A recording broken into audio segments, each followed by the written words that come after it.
name is Roberta, and I'm here to tell you that BreakDigitShow is back. I am really very excited to bring this good news to you because we went for a short break just to re-strategize to give you the most exciting web show. Before I go on to tell you all the goodies, all the things we are bringing into this year's webisodes, let me just refresh your mind with what we had last year. All right, Anson, I'm really very nervous because I want to go directly into that Kids Code Academy. Please don't be nervous. I saw those kids coding, I saw them doing some stuff, I was very excited, and I've been looking for an opportunity to drag you to come and tell the whole world what you're doing with the kids. Necessary. So tell us what you're doing with these kids. I was, after registering Next Digit, I was working with grown-ups, and I could not get what I wanted. Coupled with combining the education, jobs, and maybe family challenges with programming. So it was a challenge. So instead of backing out, we had to look for a way out, and we had to try the kids. So our first experience with the kids was awesome.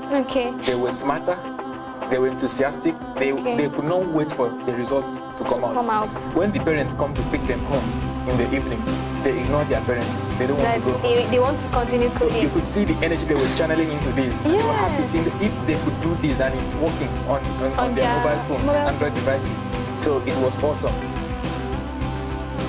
Okay, you're working with this, like you said. Like, how did you meet these guys? I used to run a monthly speaker series where we invite leading entrepreneurs and business people to come talk about their experiences. So I felt that I had attended one of those sessions I organized, but that was one of the sessions where I was out of town, so we didn't actually meet.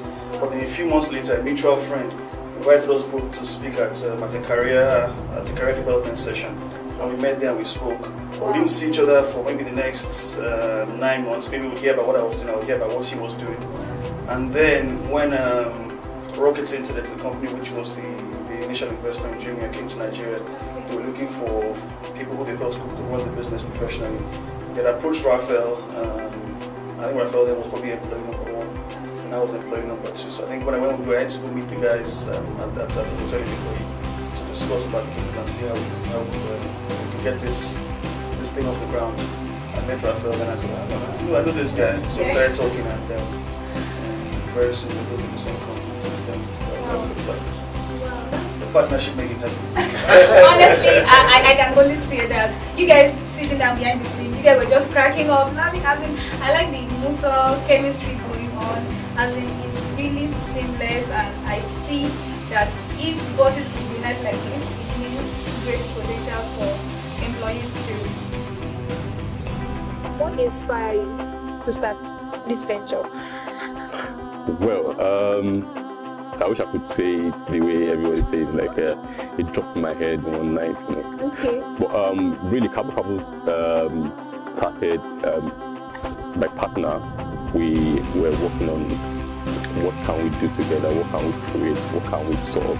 So we had like a couple of ideas brought together and kind of like brainstorm and talk about it. Then we're moving from one idea to the other, one problem to solve to the other. And when we got to transport, we just touched up on cab sharing. Like, people would always go to work in the morning and go back home in the afternoon. That one is constant. And Lagos is populated, and we have a lot of people working. As new guys are getting out of school, they are getting jobs, they want to go to the office and come back home. And it's a real problem that you find that take for instance, in the morning, like say between 6 and 8 o'clock, you find a lot of people dressed in ties and suits, wearing their fine heels, and they're waiting for buses. And it's take for instance, this season it's been raining heavily, and you're out there in your white shirt and tie, and rain is hitting you, trying to get a bus.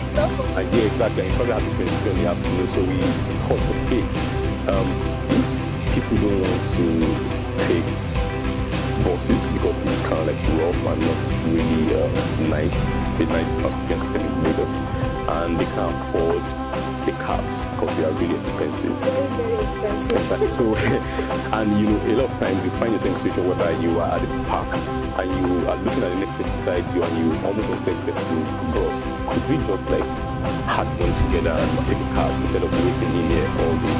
You know, so if we could do that for people, if you don't have to walk up to a stranger at the bus stop to say, how much do you have? Let's take a cab. And we can bring people together and have them take a cab and split the fare. It will be comfortable. It will be cheaper than the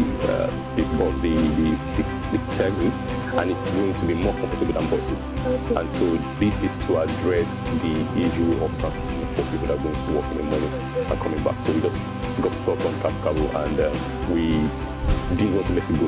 Yeah. So in 12 months, we've gone from being just a startup to now Lamudi is now the largest property marketplace, online marketplace in the country. Are you serious? It's the largest. You guys came last year, and I know there are some property sites that have been they've been around. So don't take our word for it. We've actually received that information from those who are looking and counting listings and the rest. And so in terms of unique listings, we're the largest. We have over, I believe at the latest count, we have over 26,000 property listings on our site. In the 12 months also, we've launched 2 apps for Lamudi, one for the iPhone, one for the Android. That's been fantastic. We also launched what we call the Lamudi Journal. It's a place where anybody can come for information about the real estate market, about interior design, about house building, about urban life and urban living and what's happening in our cities in Nigeria. We launched that in May. That has been fantastic. Now we're looking at between 80 and 100,000 hits a week on that site, which shows the amount of the number of people who need information in a space that has been quite, shall we say, opaque for a very long time. So that's been fantastic. We launched yesterday a new initiative which we're calling Living Where I Live, which is where we're encouraging people to take pictures of their neighborhoods. Because one of the things we find is like 30% of the people looking on Lamudi for property are actually looking from outside of the country, anywhere from Philippines to Hong Kong to the UK to Germany. And it would be good for people to see positive images, unique images of what life in a city is like. What is life like in Ibadan or in Shomoli or in Ikeja? And so we launched this 2 days ago. What do you call it again? Living Where I Live. Okay. If you look for the hashtag Living Where I Live, one word, you'll find it and you get into a vast set of pictures now. Photographers, photojournalists have all gotten involved. The public have now gotten involved. It's amazing. In 2 days, we've actually seen quite a lot of growth on this campaign. And we just want to do all of these things because we just love what we do. 1 year ago, Lamudi hasn't been around, and there was quite some feeling around. Something has changed in this 1 year. Something has been impacted, and that's where we are quite proud of to hear these stories from the dealers who have sold a number of cars on Lamudi. Just put those cars who are really attractive but are not visited because not so many people come to the lot.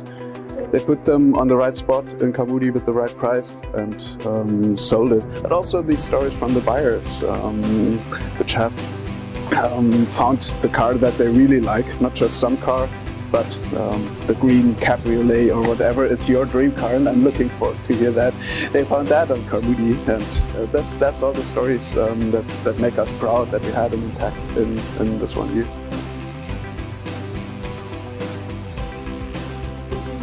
Different from the normal grown car and First of all, our sites, I think our strongest point, I would say, would be our excellent customer service and customer experience. I think that's the first difference you get from Deal Day.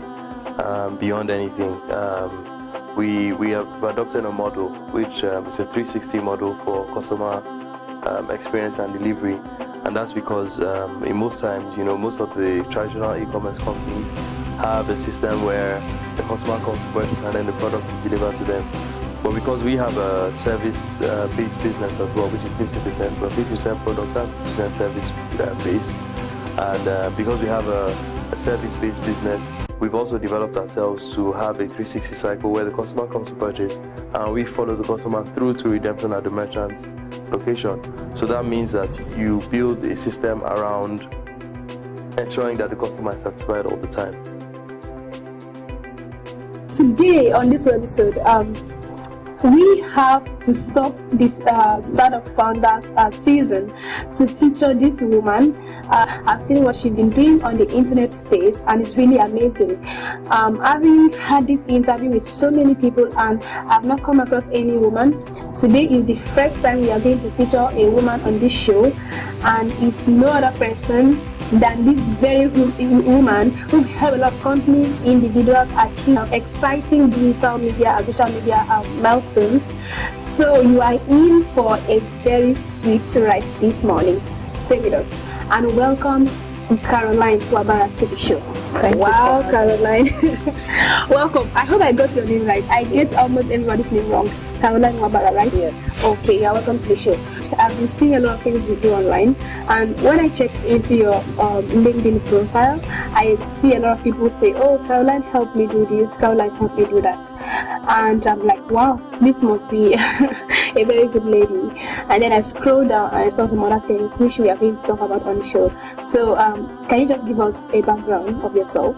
My name is Caroline Wabara. Okay. I attended the University of Lagos where I read Igbo education. The university. You studied Igbo education in At the university? Yes. Wow. Why do people go into business? I ask my students, why do people go into business? And you get a lot of funny answers. Oh, you want to make a lot of money, you want to have profit, you want to do this one. I said no. You want to be on your own? That is, yeah. I said no, you don't start a business because you want to make money. Wrong approach. The main reason you start a business is because you want to provide a need.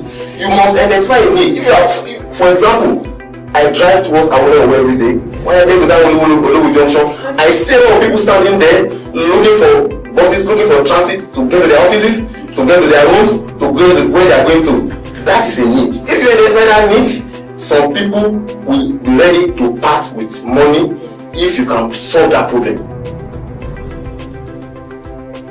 Okay. So, why don't you tell us about Think Africa? Think is called the Trends Plus Intelligence Network. It's a global innovation company that was set up a few months in Nigeria. And what we leverage on strictly is consumer insights. And we feel we are at the right time in the life of the country where we need to have a wholly owned, independent consumer insights company that feeds information, intelligence, insights, and innovation to advertising agencies, brand custodians, multinational corporations, investment firms, and every other person that feels they need to move their brand from point A to point B. And at the end of the day, we all want to innovate. We want to go from one side to the other. So, but we need first of all to understand the market, but most importantly, we need to understand who we're targeting our brands and products and services to. And that's where Think comes in. So we sort of upturn the notion of what you think the consumer is and try to tell you, perhaps you think you know it, but really there are some things you're missing. And we coming from a whole different perspective.